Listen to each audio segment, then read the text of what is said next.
Would you please welcome Ruth to the evening? Thank you. Thank you very much. I'm kind of waving from just down the road. I live in Portobello, so not too that far away from all of you. Although I have to say, I am quite glad that I've not had to go out in the cold today. I'm sitting right next to the radiator, and that suits me very well. Thank you so much for organising this. I know organising talks online is not easy at all, and I applaud the efforts of your society to keep this going as long as possible. Um, I am delighted to talk about my time on Who Do You Think You Are, although it's now slowly disappearing into the mists of time. I've not worked on it for a few series, but for a time I was the independent researcher based in Scotland for Who Do You Think You Are. I worked on 8 programmes in total, from series 2 to series 7. There's 17 series that have been broadcast to date, some of which are still available on the iPlayer if you want to have a little look. I got into it very fortuitously. I graduated from Leicester University back in 2002, back in the time when you could properly go to university, and immediately moved to Edinburgh. I wanted to leave England behind and come to Scotland. And while I was here, my first couple of years in Scotland, I read in a newspaper article about this new series that was going to be on the TV called Who Do You Think You Are? I had a real interest in history, absolute passion. It's what I studied at university. And so I got in touch with the lead genealogist to say, "Hi, I'm here. If I can do anything to help, please let me know." And he immediately replied, because they were at that point needing someone based in Scotland. So it was pure luck that I got involved. Family history, though, is really popular. I don't know how many of you have actually done any family history, whether you've delved into the uh, branches of your family to discover what you can see. I can see a few hands waving there. Brilliant. Well, family history is really popular. In fact, all sorts of people are involved in doing family trees now. I couldn't Hmm. resist sticking this in when I saw Donald Duck family tree. See, everybody's doing family trees. And I just found a couple of other cartoons that I just wanted to share with you. This one, you found who in your family tree? I think there's all some people that we maybe don't want to admit that we're related to. And this one as well. Has been impossible ever since his internet search showed he was 163rd in line to the throne. So I used to belong to a society to do with Mary Queen of Scots. We did sometimes get in touch with us who were convinced that the twins that Mary Queen of Scots miscarried when she was on the on Loch Leven, they were convinced that they weren't miscarried and that they were actually descended from them, and therefore they should be on the throne. There are lots of people who like to claim all sorts of things. Since 2004, Who Do You Think You Are has been made by the television production company Wall to Wall. One of the criticisms of the programme is that it makes family history look far too easy. And if you've ever done family history, you know it's never as easy as it's shown in the programme. But today I want to give you a little sneak peek behind the scenes, if you like, to let you know the kind of things that we do behind the scenes before the programme is even made. And just as when you do your family history, when we start researching the stories, we literally have no idea what we might unearth. In fact, it's finding that crucial document that makes this job so brilliant. A series typically takes around a year or so to make. So seeing your program, and if you're lucky enough to have your name in the credits, is a real sense of achievement, although researchers' names don't always appear in credits, which actually can be a real painful thing when you've researched. There was a TV series on Channel 4 many years ago now, fronted by Ian Hislop. It was looking at the monuments to World War One, and I did a lot of research about some of the names on some of the monuments up in Scotland. The stories were included in the series, but my name didn't feature at all. In fact, none of the researchers, apart from the lead researcher, featured in the credits. So sometimes that can be a little bit annoying. But I was lucky with Who Do You Think You Are? I was mentioned every time I was used. So the starting point, finding your celebrity.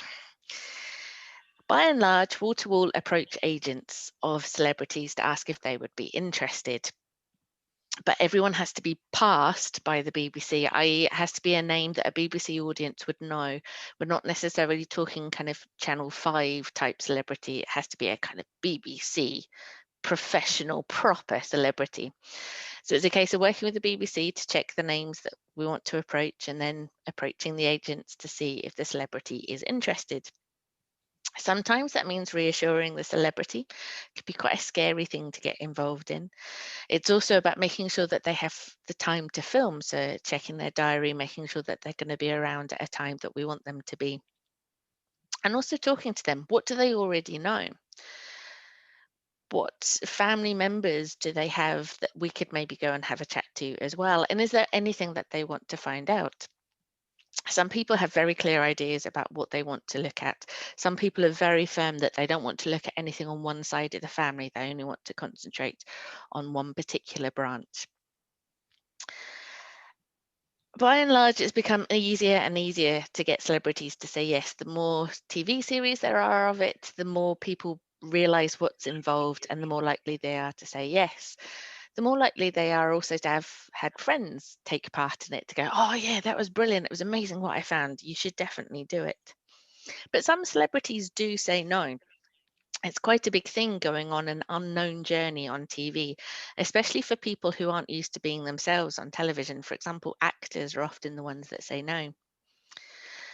Sometimes people say no due to a privacy issue. Sometimes they simply don't have time when we first approach them, but if we approach them a few years later, then they might have time then. Sometimes a death in the family can mean that even though they were fully committed to make the program, it's just not the right time. There was one celebrity that I did the research for. We were maybe halfway through the research, and he had said at the time that if we had discovered that his mother's mother was illegitimate, then he wouldn't make the program, because at that point his mother was still alive. And we did the research, and lo and behold, we discovered his mother's mother was illegitimate. So he just said no straight away. He wanted to protect his mother from that kind of thing. Another celebrity, we did a lot of the research. We were almost ready to film, and then her father passed away, and she just wasn't wanting to do anything, understandably. But we've got all that research, so if she changes her mind in the future, then we can pick it up again. So once we've convinced the celebrity to get on board and we've talked to them, we've found out what they know and what they're interested in, the next step comes along: research. Before we commit to making an episode, to filming an episode with a particular celebrity, we do around 3 months of research. That's dedicated 3 months on one celebrity. And as with family history, often leads to dead ends and brick walls. Sometimes we're exceedingly lucky. It's that vital clue that sometimes falls into your hands. But in some cases, we have to make the difficult decision to stop the research and let the celebrity know that we won't be able to make the program. At the end of the day, this isn't just about family history. It needs to be something that will be interesting enough to be made into a program. Perhaps most famously, Michael Parkinson is one of the celebrities that we did the research for, but actually there was nothing there. There was no gripping stories. There wasn't enough that we could find out that would make a program. So sometimes we do have to say, sorry, your family, in a polite way, your family is quite boring. And then we pass on the research and move on. So for a series of 10 programs, we research around 30 people. And of course, it's during the research that we investigate and sometimes disprove rumours and tales. And we start, as always, by doing the tree building. We look at the birth, marriage, and death certificates. And this is where I love living in Scotland and doing family history research in Scotland, because the certificates up here are so much better than the ones in England. There's so much more information on them. This is an example of a birth certificate, and I'll explain in a minute why there is that red circle. But on the birth certificate in Scotland, you get the names of the father and the mother. And if you look at the bottom two entries, so we're looking at the third biggest column, the one in the middle. This is where they give the name of the father and the mother. And then underneath, they give the date and the place of the marriage. This is incredible information because immediately you can go and find the exact marriage certificate and get that bit sorted out. England, you don't get that information. You get the name of the mother and the father, but you don't get the information as to the marriage. On marriage certificates in Scotland, you get the name of both father and mother of the bride and the groom. In England, you just get the name of the father of the groom and the father of the bride. And on the death certificates in Scotland, you generally get the information of the parents of the deceased as well. You don't in England. So in Scotland, you're getting all this extra information, which just helps to build the family tree a lot quicker. Also, the Scottish government realised fairly early on family history research is big tourism business. So they put a lot of money into making sure that the records are digitised. They're available on Scotland's People website. I don't know how many of you have used that, but it's a fantastic website. But also you can pay 15, well, obviously pre-COVID, you could pay £15 and go into Edinburgh and sit in the Scotland People Centre and do all of your research. And I remember reading an article in a family history magazine of a genealogist who was mainly based in London, came up to Scotland to do some research, based himself in Edinburgh. And he said he did in one day what would normally take 3 months to do in England. In England, I don't know how many of you have tried to do family history in England. Frustratingly, most of my family history is English, so it's taking me a long time. But you can't see the certificates online. You can see the index, so you can see the name of the person involved, the quarter of the year that the event took place, and the place that it was registered at. You then get a reference number. You pay, I think it's £9.50 now, to send off for the certificate. It arrives in a week by post. You open it up, fingers crossed, it is your person.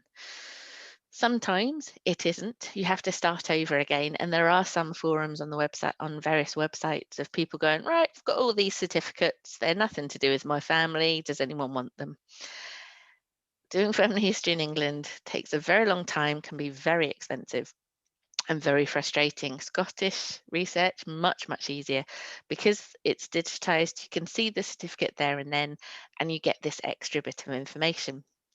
Now, this birth certificate that I'm showing you not just to illustrate the extra information we get, but I want to show that sometimes there's even more information that's added in.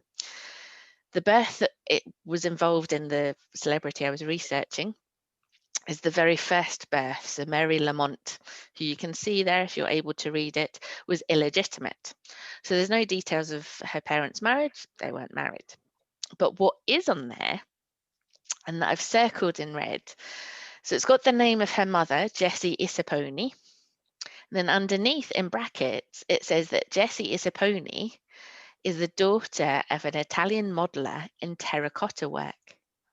So on this one birth certificate, we've got the child, the parents, and slight details about the grandfather of the child.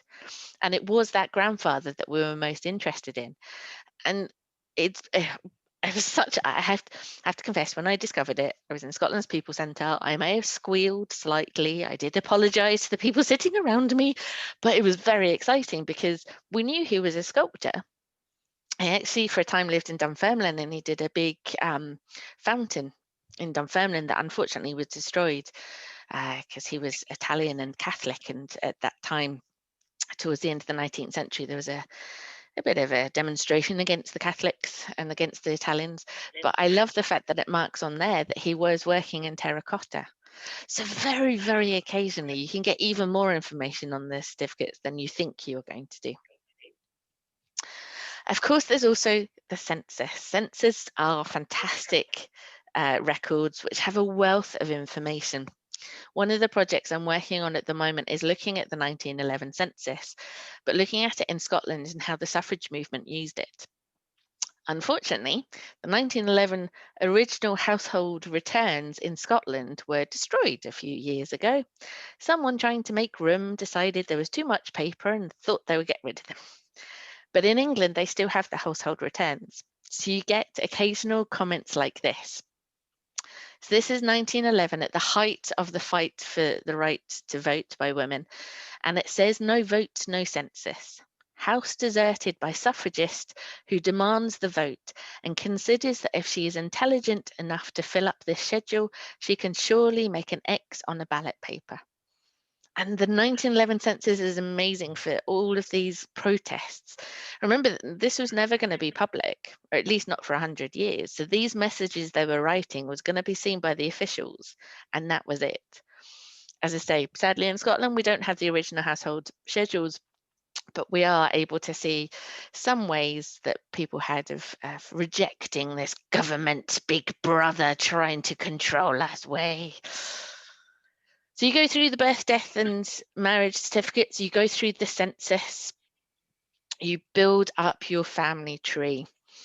There was a spin-off to Who Do You Think You Are many years ago that only lasted a series or two that was on BBC4. This was before BBC4 got really cool and everyone wanted to be on it. I've forgotten the name of the series now, but it was basically family history, but with ordinary people rather than the celebrities. And there was someone that I did research for. His mother had come from a tiny village in the very north of the Highlands. She'd become pregnant, she'd gone down to London, she'd had the child and given him up for adoption. And he didn't know anything about her. So it was her family that I was researching. This was in the 1960s that he was given up for adoption. She was one of 14 children. So already you're needing a fairly big bit of paper.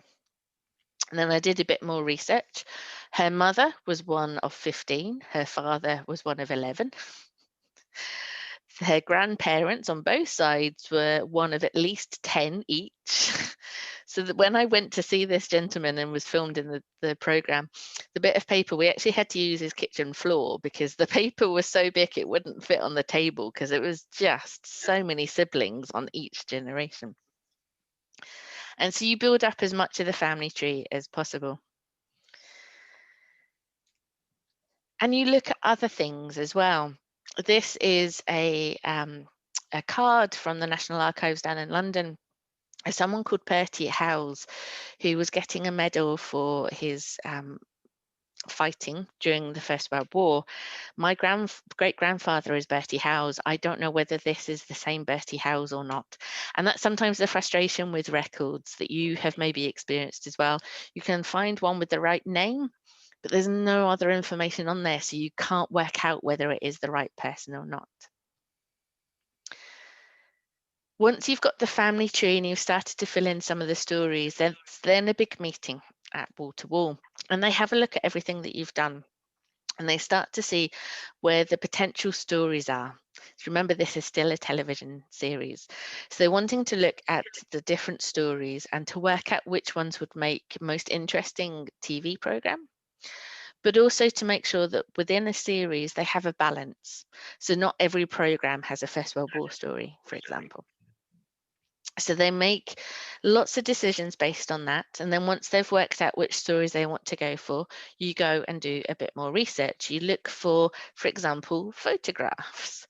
And the photograph in the middle is indeed me, dressed up as the Duchess of Hamilton, as you do. I just did it one weekend. It was really good fun, actually. You look for any photographs that will help to illustrate. Television, after all, is a very visual medium. So you need to look for anything that might be used, any photographs. You go and look for any buildings that still exist. I remember going with a producer and assistant director once to Glasgow to try and find a place to be used in a programme, and we went to Rutherglen. And it was when there was a big old firm game on, and I was very conscious that we were very English at that point, but still desperately trying to find a building and just trying to ask, but without being overly posh. But the AD was definitely going, "Oh, jolly good, where are we?" And me and the producer trying to pretend we weren't with him at all. No, we're not with him. So you're trying to build up as much of the story as possible. It's not always easy though. A friend of mine worked on the Lawrence Llewellyn Bowen program, and Wall to Wall reckoned that there was a chance that there would be a manorial roll naming the farm that was owned by his ancestor. So this is a massive roll written back in sort of middle century Middle Ages of all the farms that were owned, and they were massive. I mean, they were kind of that size, these rolls. So he went down to National Archives in Kew and went through all of these rolls. They even got someone on work experience, trained them up really quickly so that he could also go through these rolls and having a look at them. He looked through in total 300 rolls that covered the area of England that the farm was in, and there was no mention whatsoever of the ancestors' farm on it.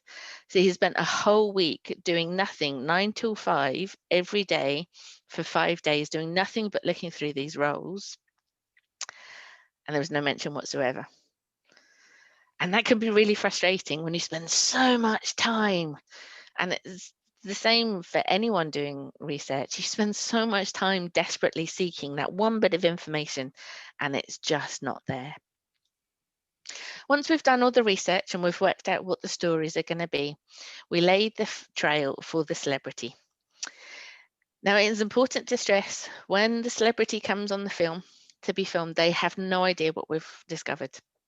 What you see on the TV, that is their genuine reaction. Some react, some don't, but we film for them between 10 days and 2 weeks, depending on where we're going, non-stop. So every single day they're finding out about their family history. We block that time in their diary for filming, but we don't tell them where they're going. And we'll obviously tell them if we need their passports, but we don't tell them where they're flying to or what they're going to find out when they get there. So sometimes they're very tired, and that's why some of them can get a little bit more emotional than others, shall we say. Sometimes they're just blown away by the information that they're being told. And then once we've done the filming, so 10 days or so with the celebrity, is then editing. Sometimes stories are cut out completely. That's happened to me a few times. You add the music, the voiceover, the archive footage, and we tell the celebrity not to tell anyone what they have discovered. This is a program I didn't work on, but it's perhaps the most difficult experience I've heard of. This is actor Alan Cumming, Scottish actor. And researchers, when they were working on his program, discovered that his maternal grandfather had accidentally killed himself playing a game of Russian roulette. Alan's family weren't aware of this. They knew that he had died in a shooting incident, but they didn't know the details of it. And the researchers in the program makers felt a real responsibility to Alan and his mum about her father. But they also knew that Alan and his family wanted to know as much information as possible. So they told him. It's one of the most incredible programs, I think, out of the 17 series. It's one program on one story. It's just about his grandfather. His grandfather was 35 years old when he died in 1949.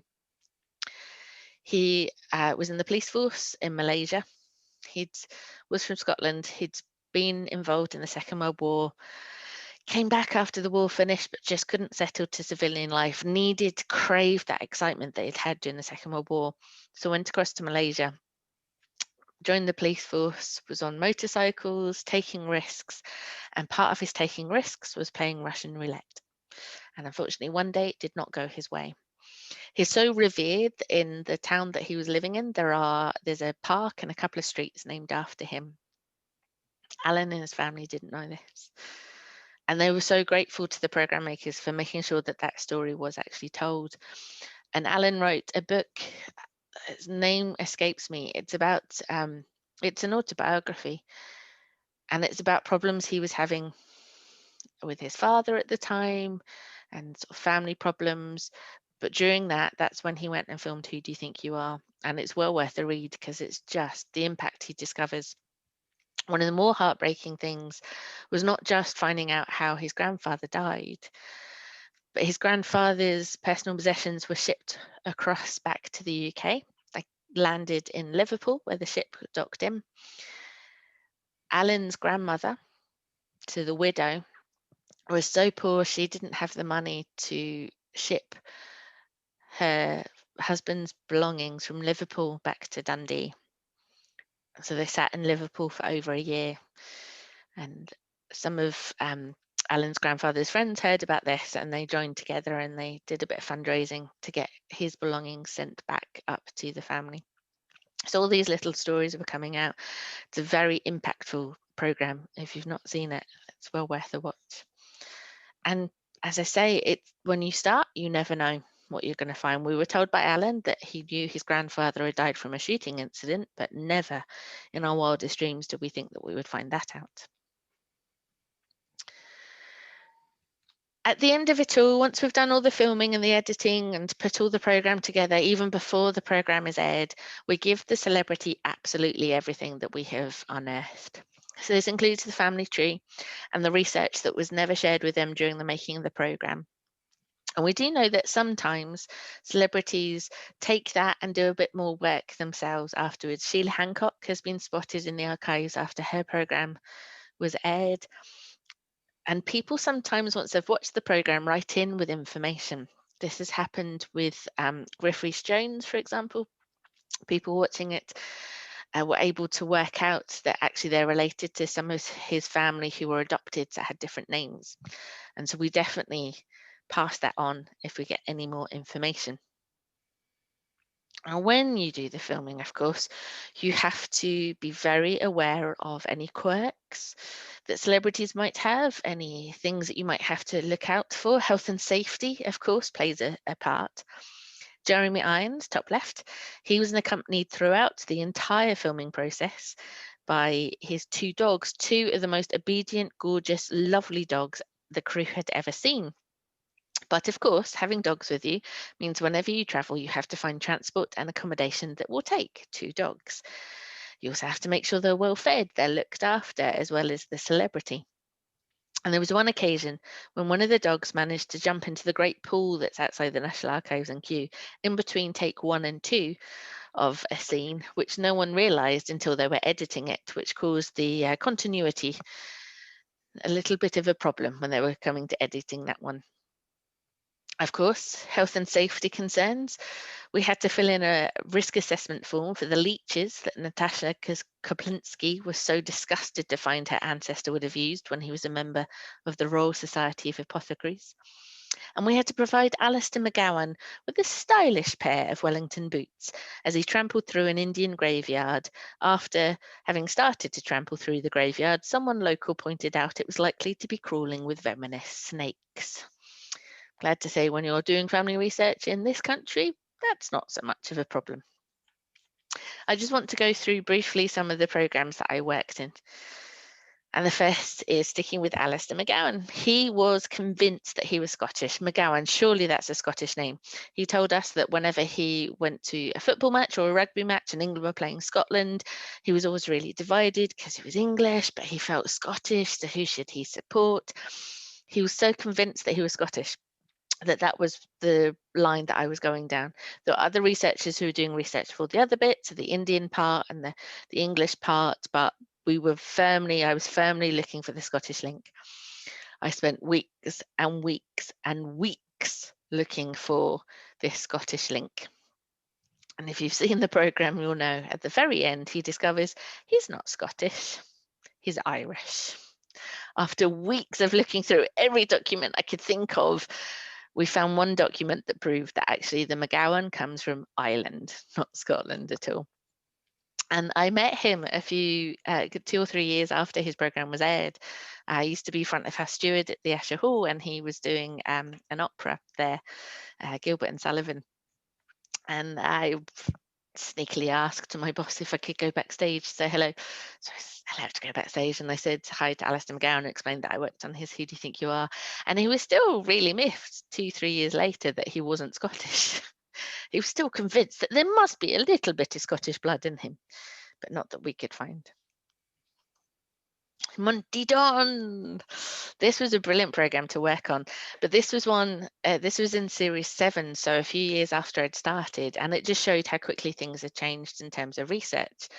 The first programs I worked on, I did all the family tree research here in Scotland. By the time we came to Monty Don, so kind of 2009, 2010, all of the family history research in terms of birth, marriage, and certificates you could do online. So the team down at Wall to Wall, they did all of that themselves. I was then brought in if they had to do archival research that couldn't be done online. And that was the case with Monty Don for one particular aspect of his story. He is descended from the Keeler family in Dundee, the Marmalade people. And there are letters in Dundee City archives between two brothers who in the 19th century were running the Keeler family business. One was based in Dundee, he was the boss, and then his younger brother went to Guernsey. The way the operation worked was the sugar was shipped to Guernsey and then sent up to Dundee, and that way they didn't have to pay tax on it. So it was very important they had someone in Guernsey and someone in Dundee. But these two brothers did not get on well at all. And the archive have the letters between the two of them. And bearing in mind how long letters were taking to get between them, they weren't always reacting to the latest letter. So there was so many cross-party arguments going on, letters crossing each other and going, how dare you say that, but you said that. And actually, it was quite funny reading them. I was sitting there having a little chuckle. And but we were able to find out a few bits and pieces, and that made it into the program, and that was really nice. There's another aspect of Monty Don's family tree that I did, and this was connected to his 7 times great grandfather, 6 times, I've forgotten how many greats, a long, long, long time ago. We're talking Mary Queen of Scots time. We discovered that one of his ancestors was involved in the siege of Stirling Castle, so fighting over who would control King James after Mary had abdicated and gone down south. And so there was a big bit that we did. There was loads of research, found some brilliant documents. He went to Stirling, he did some filming, he met a historian who described what would have happened. And I was really excited because at that point, it was very rare for a program to go that far back to the 16th century. Unfortunately, when it came to editing, they had too much footage and they had to cut one of the stories. And the story they cut, Siege of Stirling Castle, the 16th century one. So if you watch that program, just think to yourself, ah, yes, but there should have been a 16th century bit here. Fiona Bruce was another program that I got involved in. Not for very long. Sometimes the stories that I'm involved in are a very small part of the program, but it's still fun to be involved in. And for this one, I got to travel up to Elgin. Her family, the Bruces, were originally from a tiny fishing village called Hopeman up near Elgin. And so I went up there to do some research. It's quite fun going to different places like this. And it was the first time I'd been up to Elgin, actually. So it was nice to have a little look.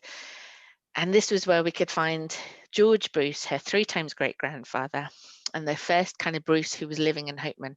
For generations, they were fishermen and they were eking out a pitiful existence. They were having real trouble with fishing, but they were also having real trouble with drink. And George Bruce, well, he seems to have had a little falling out with his son, who wrote to the parish council saying that he had no money to be able to support his father, and essentially his father was put on poor relief. He drank any money he got given.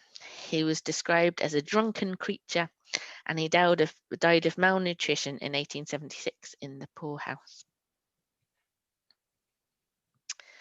David Mitchell was a completely different story.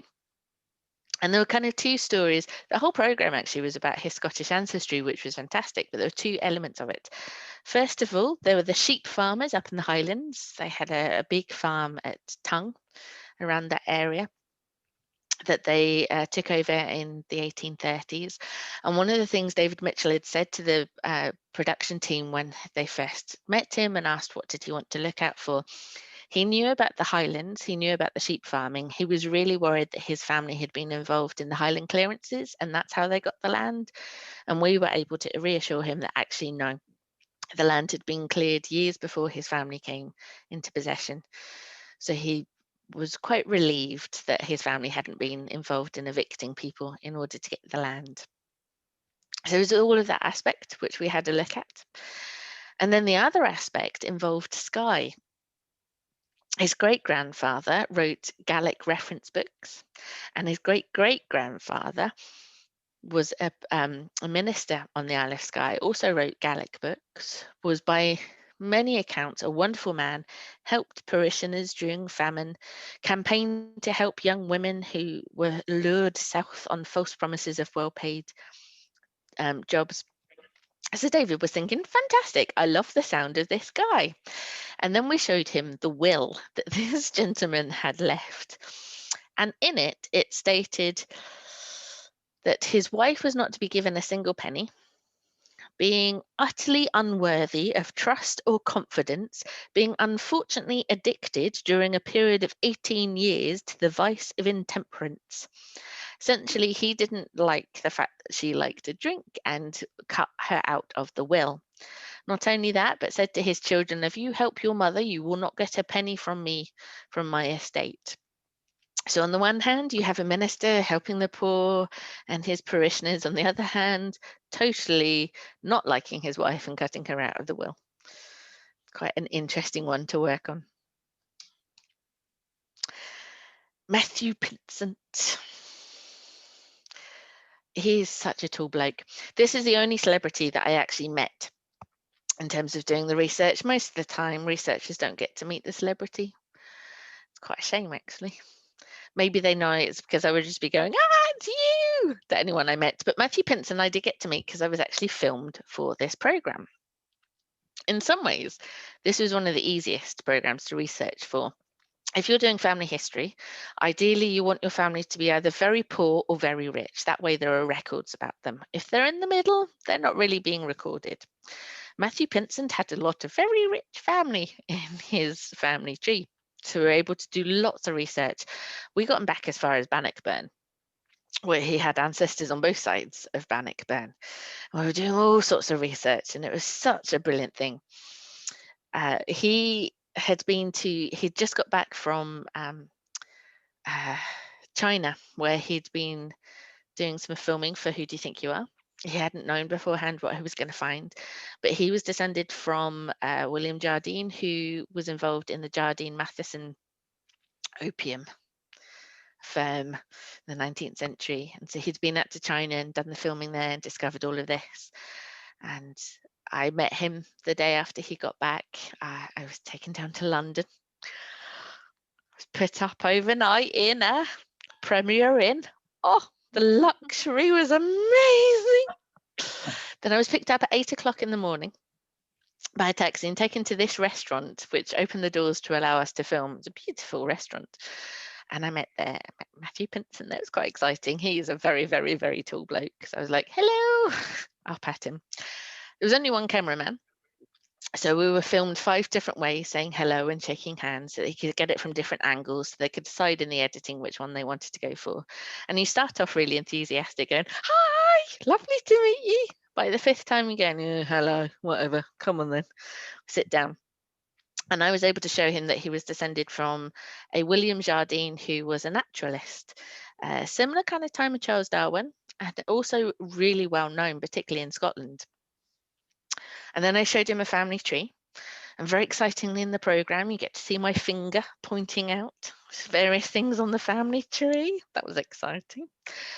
And then I say to him, because I show that he goes back to a baronet, and I say, well, when you've got a baronet, when you've got a title, there are official records around that title, so you could go and have a little look at that. So he goes around the corner to the kind of Court of Lions equivalent, and in there, and you see this on the program, he is shown these amazing family trees, and he gets told that he is descended, he is a descendant of Edward I, Edward the Conqueror. And he's quite taken aback by that. I mean, that's a long, long, long time ago. And the gentleman who's talking to him at this point says, well, if you're descended from king, if you're a king at that point, it's because you were descended from God, and therefore your family tree, well, let's have a little look. And he takes out this medieval family tree, has Edward I on it, and he rolls it out.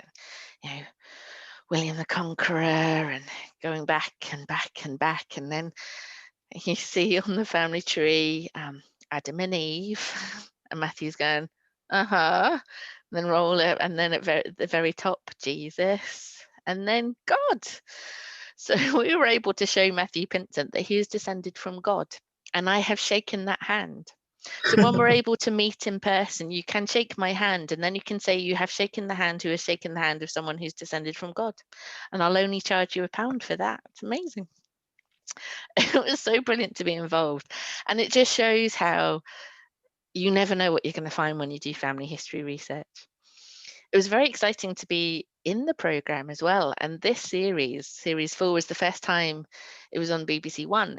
Previously, it had been on BBC Two, but it became so successful, they decided to move it on BBC One. I remember going back to my parents' house. Oh, I'm going to be on prime time TV, sitting there very excited. We had a little glass of bubbly to celebrate. And my sister, who has no interest in history whatsoever, was watching it because she still lived at home at that point, and she did what mum and dad told her.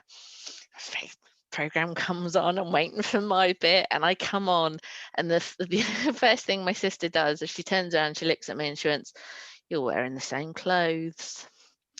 So yes, you can pretend you're famous if you like, but your family will always keep you grounded. But perhaps the program that I'm most proud of, certainly the very first program I was involved in, was Jeremy Paxman. I did a huge amount of research for this. This was back in 2004, 2005. And it was the very first program I was involved in. It was before a lot of digital records were available. So I did the family history. I did the family tree. I found out all about it. It was quite interesting actually, because some of his family came from Suffolk, which is where I am from originally. So it was nice to have that little connection. But I did all the Scottish research. And one of the turning points that we really highlighted in the programme was the death of his great-grandfather, who had been a janitor in Rutherglen, which is where we'd been to try and find buildings to film in. The whole school had closed down for half day, so the children can go to the funeral of this man. And he left behind a wife and several children under the age of 10. And it's quite sad to see how quickly they descend into poverty, because there's no such thing as a pension. This is the 19th century. There's not much help around for them. And they end up in Bridgerton in Glasgow, which even to this day is an area rife with poverty. She does go, the great-grandmother does go on poor relief, but she has 2 children, both illegitimate.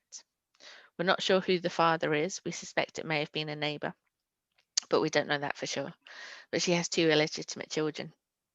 And someone writes a letter of complaint to the Poor Relief Council saying, this woman taking our money, taking the poor relief, having children. And so she's offered a choice.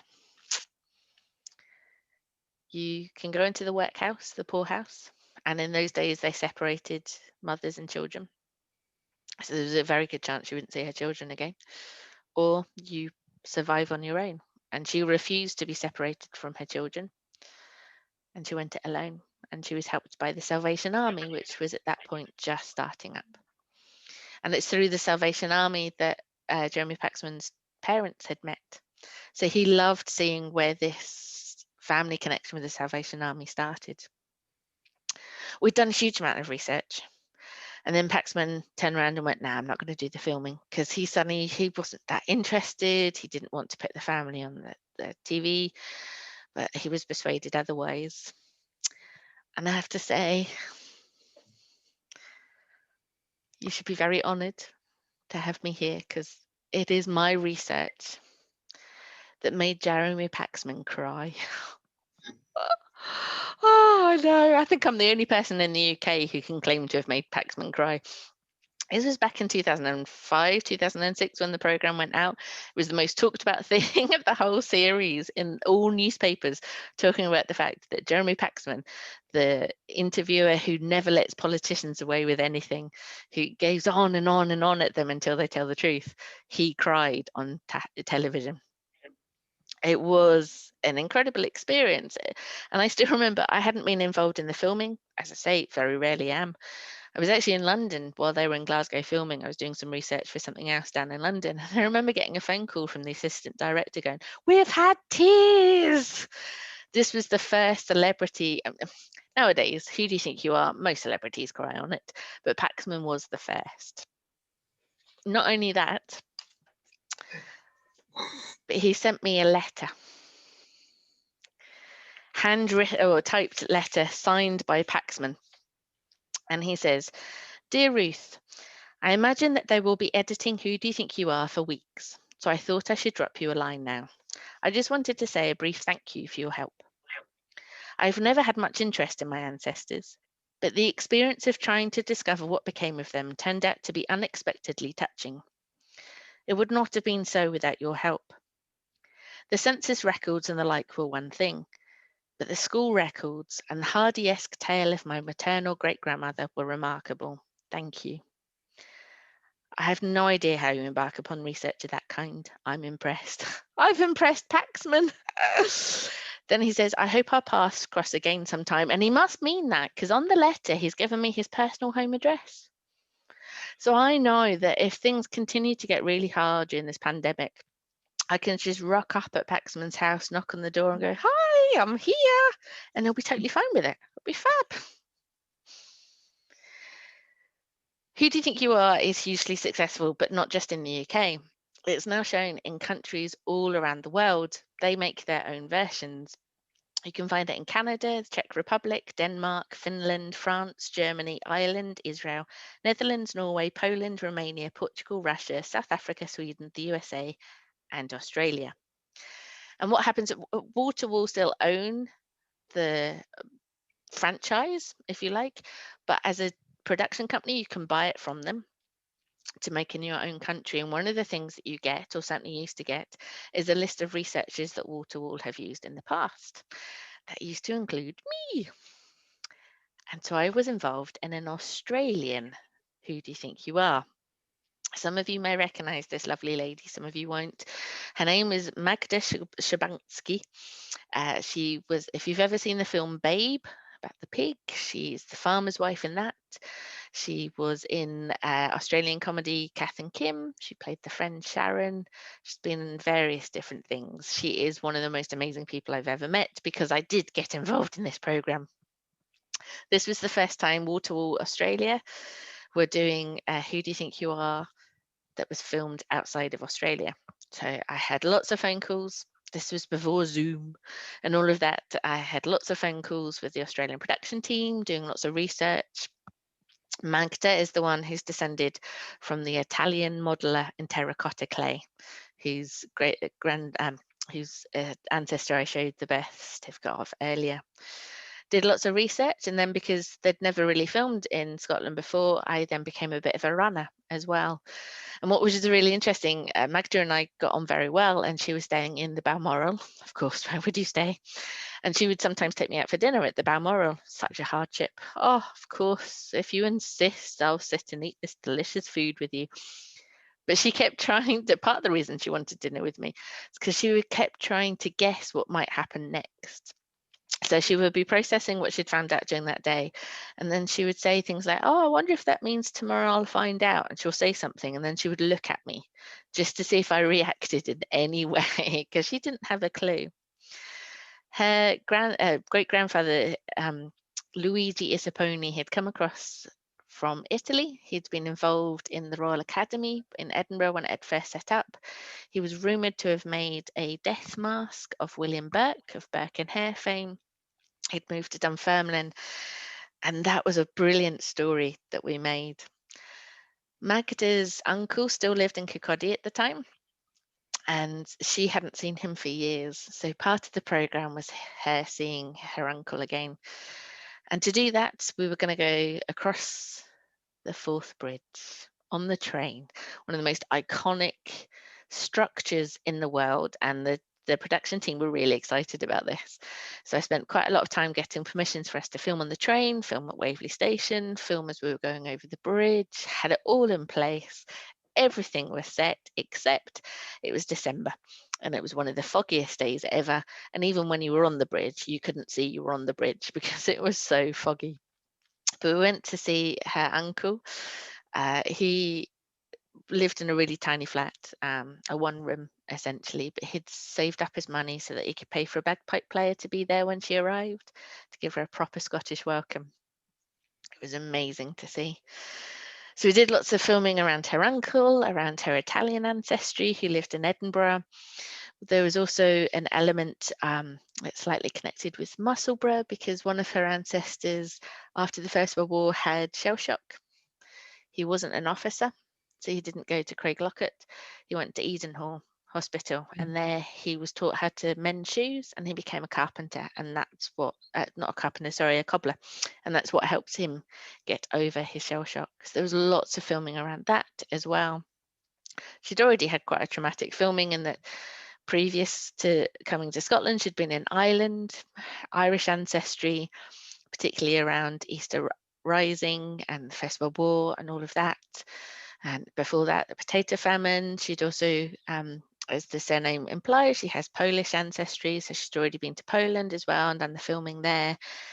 And then when they came to editing, they edited it and there was too much footage, so the Scottish aspect got cut, unfortunately. But I had a fantastic experience. And Who Do You Think You Are is around the world. And one of the things it is doing is encouraging people to do family history. And if you haven't done family history research, I thoroughly recommend it. Pick it up, but just be careful. As this cartoon says, I did warn you not to ask how her research is going. Speak to anyone who's doing family history research, and we can talk for a very, very long time about what we have or haven't found. Thank you very much.